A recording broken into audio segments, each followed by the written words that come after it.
Welcome into another episode of Live from the Plains. My name is Daniel Locke. This guy over here is Logan Fowler. Logan, how are you today?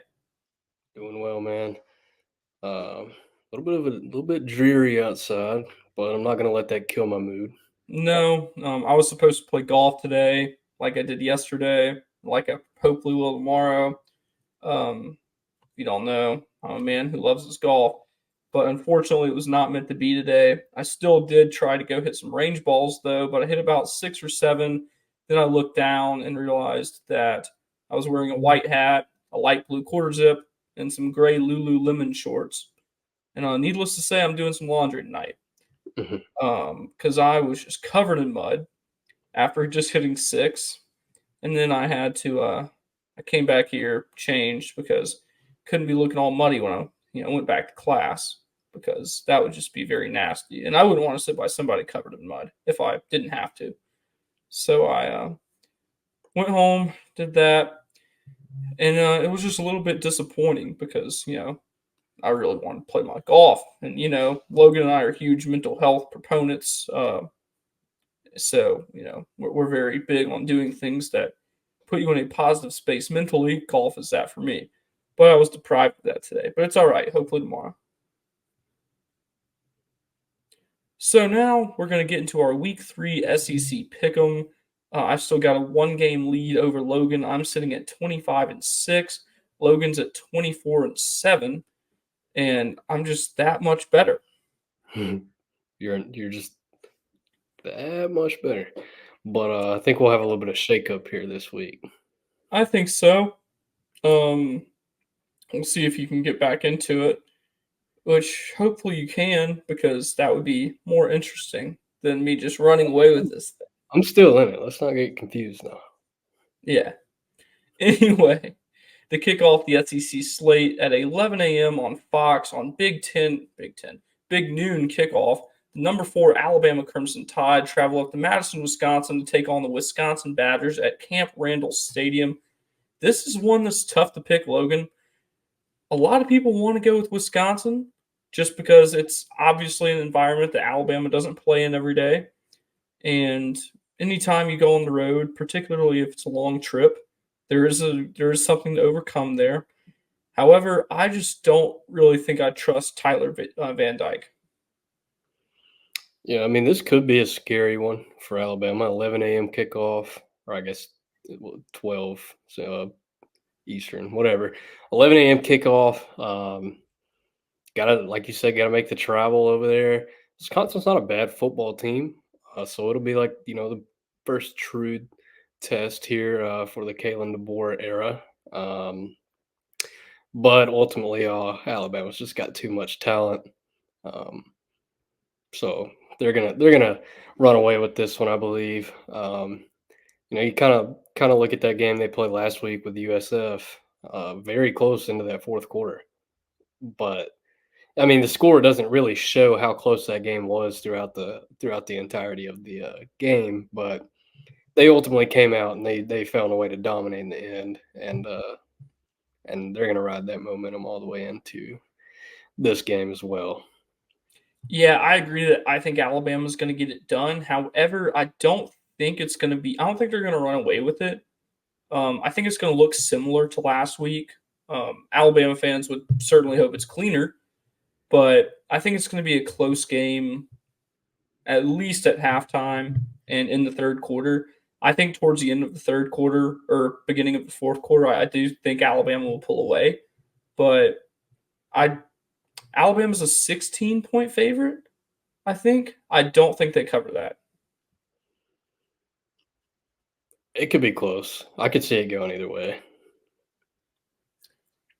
Back into some SEC in the second SEC game of the year, the number 16 LSU Tigers travel over to Columbia, South Carolina to take on the South Carolina Gamecocks at Williams-Brice Stadium. This one is at 11 a.m. on ABC, also ESPN Plus. South Carolina, I believe, is the only SEC team with an SEC win right now. They went to Lexington last week and absolutely drummed Kentucky. But do they make it 2 here? I don't think so. Yeah. Also, let me clarify. I meant it could go either way on the over/under for Alabama. I think Alabama But yeah, South Carolina, Kentucky. South Carolina beat Kentucky last Right. week. Yeah, I mean South Carolina um, got the win over Kentucky last week. I wasn't quite expecting that, especially after what they put on the field against Old Dominion to start the season off.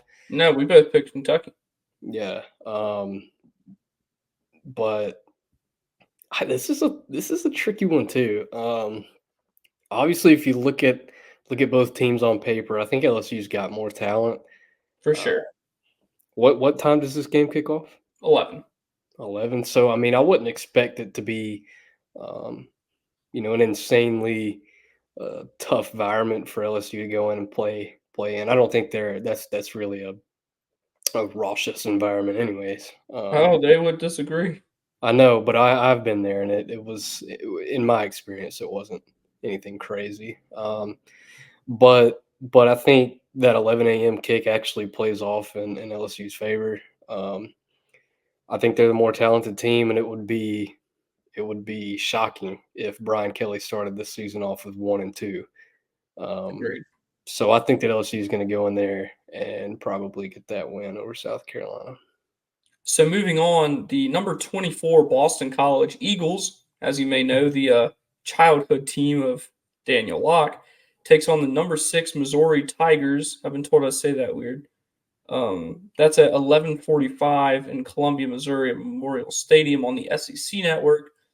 I really, really want to pick Boston College, Logan, but I don't think Boston College gets their second road win over a top 10 team.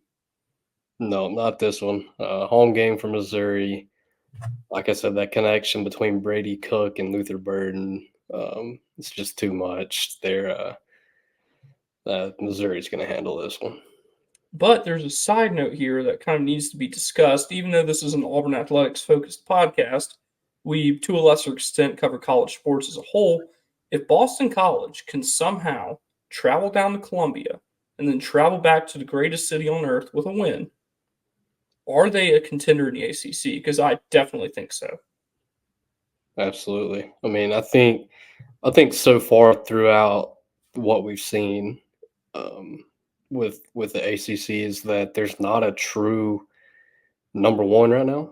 I mean, I guess you could maybe call Clemson that number one, but um, I mean, Virginia Tech was talked. Everybody thought that they would be a contender. They kind of proved against Vanderbilt that they were not quite what people thought they were going to be. Obviously, Florida State's taking a fall. Um, you got Clemson in there. Boston College. I mean, I think they're already a contender in the ACC. Absolutely. As everyone always says, the road to Charlotte runs through Chestnut Hill, Massachusetts. You say that. I say that. Everyone says that. Yeah, I've said that before. Yeah. Moving on, 2:30 p.m. Central Time on ESPN, the number 15 Oklahoma Sooners host the Tulane Green Wave. I feel like Oklahoma and Tulane play a ton. I mean, I think Oklahoma is going to get this one. Obviously, I think, Oh, I think so too. but that Tulane team, man, they're kind of tricky. Um, I don't remember if it was like a year ago, maybe two, but wasn't Tulane gave Ole Miss like everything they could handle. That was last year. Was it last year? Mhm. Yeah, I remember that. I mean, I think that Oklahoma just obviously there's just a little bit too much talent on that side for them, but this could be a tricky one. You never know. But we're both going with the Sooners, I think. Yeah. Okay. So the second SEC game in the 2:30 window at ABC or on ABC and on ESPN Plus, the Florida Gators, who have left a lot to be desired on the field this season so far. I know it's only been 2 games, but they host the Texas A&M Aggies, the third SEC game of the 2024 season, and I think TAMU gets it done. This is so hard because I think I'm gonna go back to this. I think if you look on paper, I think that Texas A&M's got more talent than Florida. Um, but Texas A&M, I mean, what have they shown this season so far? They showed that, you know, on the big stage they come in and they get beat or Notre Dame comes in to College Station and beats them, and then that team turned around and lost to Northern Illinois in week 2. So I mean that loss looks terrible right now. And I mean I'm gonna go with Florida. Like, this call me crazy, but I think with DJ Lagway, maybe he can bring a little bit of spark to that offense. I mean, I'm not hating on Graham Mertz. Think he's a good quarterback, but maybe he ignites a little something in that offense. If they show up, the Swamp's always a hostile place. Um, so I'm gonna go Florida, but that's not with a whole lot of confidence. Okay. In So my opinion, that's 2 really bad teams so far in the SEC that's playing in a game. So that's a hard one to pick. I think it's going to be low scoring. Whatever the under is, take the under. Yeah. So at 3:15 p.m. Central Time on the SEC Network, the Arkansas Razorbacks are hosting the UAB Blazers at, I forgot what their stadium's called, but it doesn't matter. Yeah, Arkansas gets this one. Don't really have to give that much of a second thought. Arkansas has looked solid this year, and I don't think UAB is going to give them much trouble. Yeah, I mean, I'm going with Arkansas too, just because they do look much improved, in my opinion, from a year ago. Um, but if this was like a 2023 game, I might could see UAB coming in here and getting that dub. But I could too. no, I think Arkansas handles this one. So at 5:30 p.m. Central Time on the CW network, not ESPN, not ESPN Plus, not SEC Network Plus, not the ACC network, the CW network. Like you're trying to watch The Office or, I don't know, NCIS or Judge Judy or any other TV program you can think of that's not college football. Um, yeah, college football on the CW network. That what a world we live in. The number 5 Ole Miss Rebels, the Wake Forest Demon Deacons, a Legacy Federal Credit Union Stadium, Winston-Salem, North Carolina. I don't know why I'm hyping this up so much. We're both picking Ole Miss. Yeah, Ole Miss takes this one. Okay. The most intriguing SEC versus Group of Five matchup on the list this week, in my opinion. 6 p.m. Central Time, ESPN, the number 2 Texas Longhorns, and the University of Texas San Antonio Roadrunners. Give me Texas. Yeah. Actually, I take that back, what I just said. This is the most intriguing SEC versus Group of Five matchup on the card this week. 6 p.m. Central Time on ESPN Plus. The Vanderbilt Commodores travel down to Atlanta, Georgia to take on the Georgia State Panthers at Center Park Stadium. But who are we kidding? No one calls it Center Park Stadium. That is Turner Field, former home of the Atlanta Braves. I think we're both going Vandy here, but on a different year, if Vanderbilt didn't already have a win over a Power 5 opponent or Power 4 opponent and didn't look solid in their second game of the season, I could see myself picking Georgia State here. But I think Clark Lee's got Vanderbilt going a little bit. I think Diego Pavia has really hit his stride in Nashville. And I think that this is going to be the best Vanderbilt team since James Franklin's been there. Yeah, I mean, you hit the nail on the coffin with that one. I'm going to go with Vanderbilt, but like you said, I mean, Dale McGee over there at Georgia State, I don't think they've looked too impressive so far, but it could be a tricky one for Vanderbilt. But I'm going to pick the Commodores. Yeah. I keep So, saying that these all could be tricky, but they really could. yeah. At 6:30 p.m. Central Time on ABC and ESPN Plus, the Kentucky Wildcats have the game that Kentucky fans probably want to see the least on their schedule right now, as the number 1 Georgia Bulldogs come to town a week after they just get boat raced by South Carolina at home. I don't know. I know who I'm picking. I'm picking Georgia. But can Kentucky hang in there at all? They couldn't against South Carolina, who I don't think anyone's going to come on here and say that South Carolina is better than Georgia. I mean, college football is such a weird sport because I could totally see Kentucky giving Georgia fits for a minute. But yeah, I mean, there's no question about it. Georgia's going to win this game. Obviously, Vandegrift is looking to have a little bit of a bounce back performance. I think Kentucky threw for like 46 yards last week. So, um, very pitiful performance. But yeah, Georgia's going to get this one done. I don't think anybody's questioning that. 6:30 p.m. Central Time on ESPNU. The Mississippi State Bulldogs, who lost to the Arizona State Sun Devils on the road last week, host the Toledo Rockets. I think Mississippi State gets back on track. Yeah, I mean, they're going to win this game. I think Jeff Lebby's going to do some good things at Mississippi State, but it's going to take him some time. Sure. We get this thing rolling, and they're going to look to get all these quote unquote easy wins they can this year. So 6:45 p.m. Central Time on the SEC Network. The number 7 Tennessee Volunteers host the Kent State Golden Flashes. Not much thought here, Tennessee. Tennessee. And then the last game, or not the last game to kick off, tied for the second to last game to kick off. But the Auburn Tigers host the New Mexico Lobos, 6:30 p.m. Central Time on ESPN2, live from Jordan-Hare Stadium. I don't think that Auburn is going to struggle here.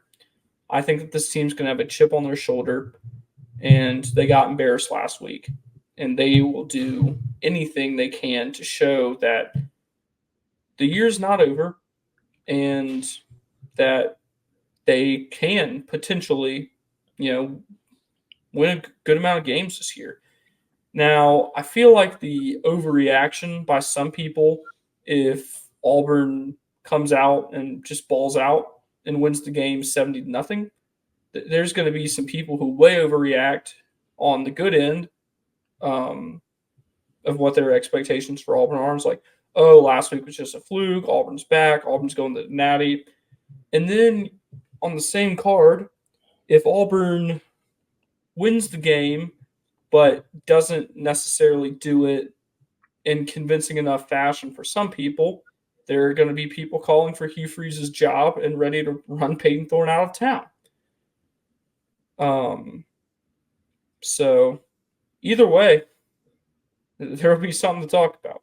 Yeah, I agree. I mean, I think Auburn takes. Well, first off, let's get this out of the way. This New Mexico team's more talented than the Alabama A&M team you saw roll in 2 weeks ago. Definitely. So it's not going to be a 73-3 win this weekend. No, this was a team that put up 40 points on the number 21 team in the country last week. Yeah, I mean, Dampier, quarterback in New Mexico. I mean, he's a great athlete. It's Michael Vick. Now, kind of playing at Auburn's favor here is the New Mexico defense is Bad. So, I mean, that could help Auburn get back on track offensively. I want to go. We got one more game to pick after this. No. Okay, so we can keep on rolling then. Yeah. So, I mean, yeah, that'll help. That'll help Auburn get back on track offensively. But I mean, yeah, I mean, Auburn's going to win this one. You're gonna, like you said, there's going to be some overreactions both ways. People already want to see Hugh Freeze trot Hank Brown out, which we can get into in just a minute. But I mean, yeah, it's gonna be tough to keep the Auburn people happy either way. Now, real quick, let's play a game of agree or disagree. How this is going to work is I'm going to say something, and then you're going to say if you agree or disagree. Are you ready? I'm ready. If Auburn loses to New Mexico, Hugh Freeze should be fired. Disagree. If Peyton Thorne throws an interception early in the game, he should be benched in favor of Hank Brown. Agree. If Jarquez Hunter fumbles his first carry Damari Alston should be the primary running back for the rest of the game.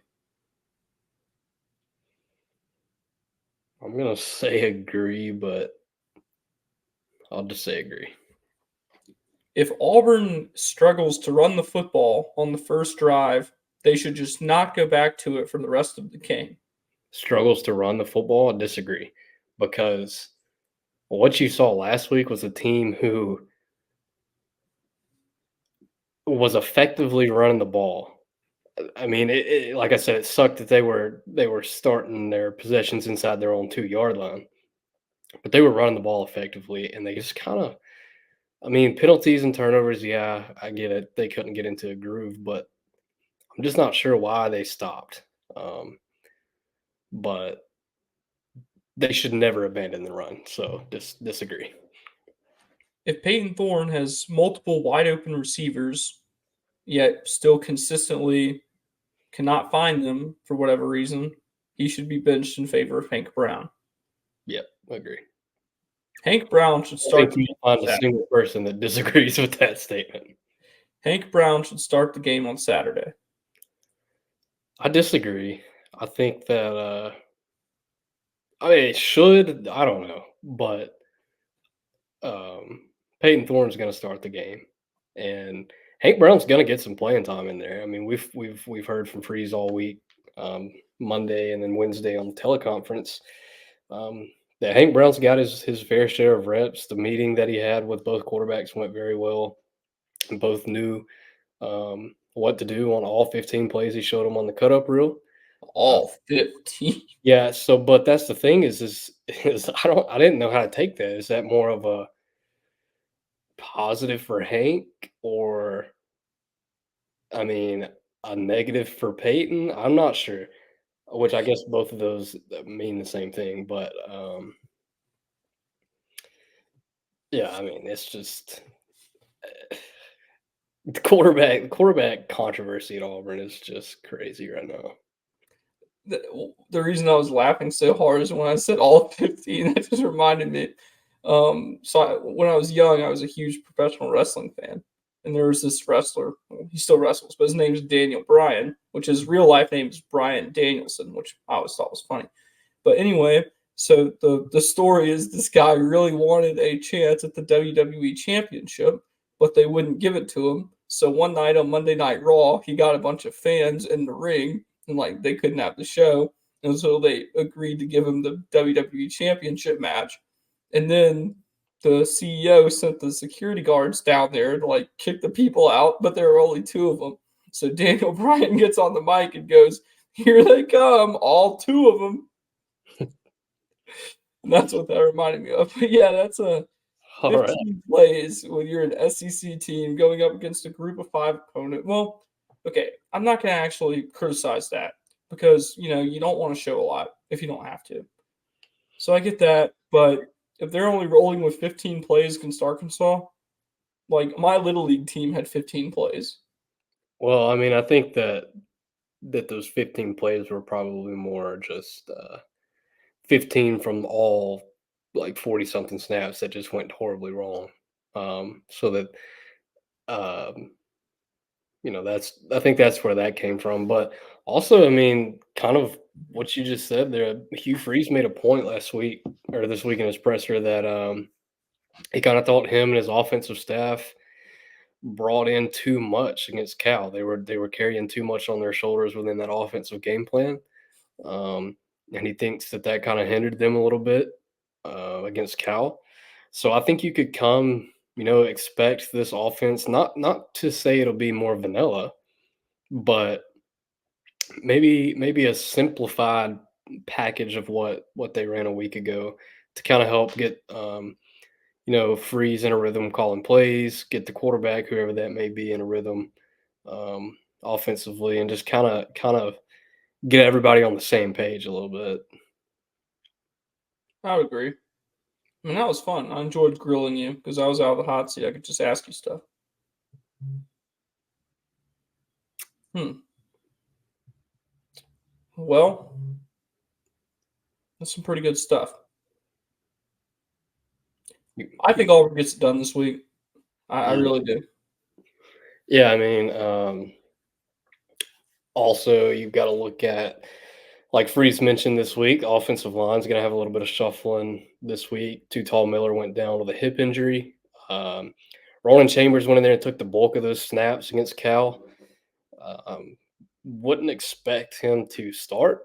Looks like you're going to get a guy like Dylan Wade, who plays left guard, starts left guard, but I think you're going to see him swing out to right tackle. I also think you're going to see Percy Lewis get the start this weekend.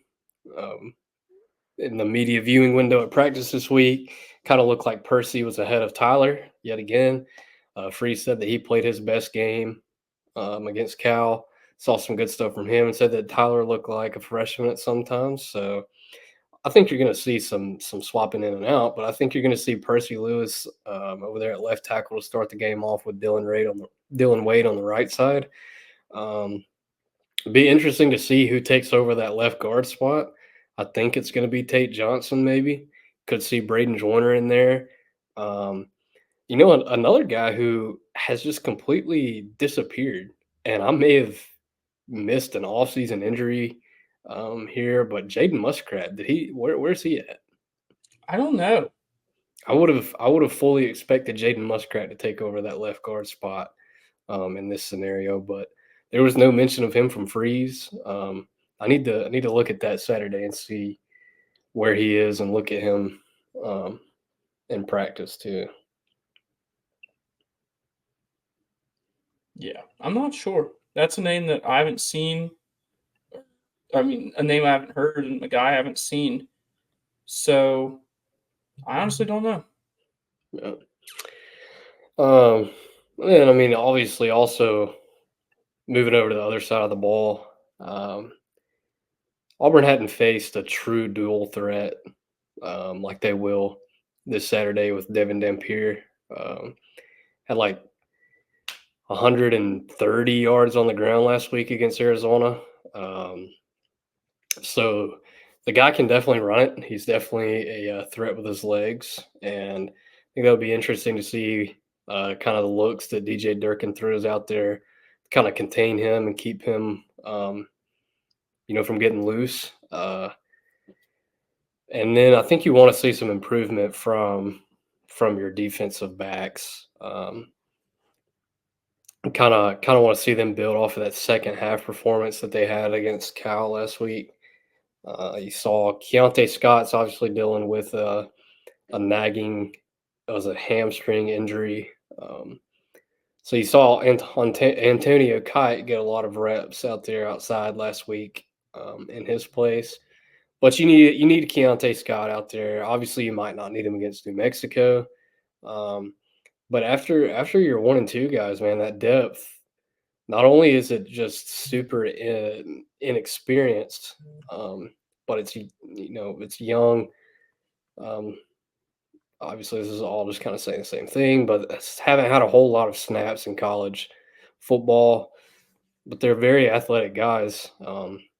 So I think you want to see that secondary, especially those cornerbacks, improve in the pass game for sure. I would agree. Um, because, like you said, they just got worked at times last week. And that's something that, you know, it's tougher when you've got a guy who can do it all to game plan for. So that would be a challenge for Auburn. I agree.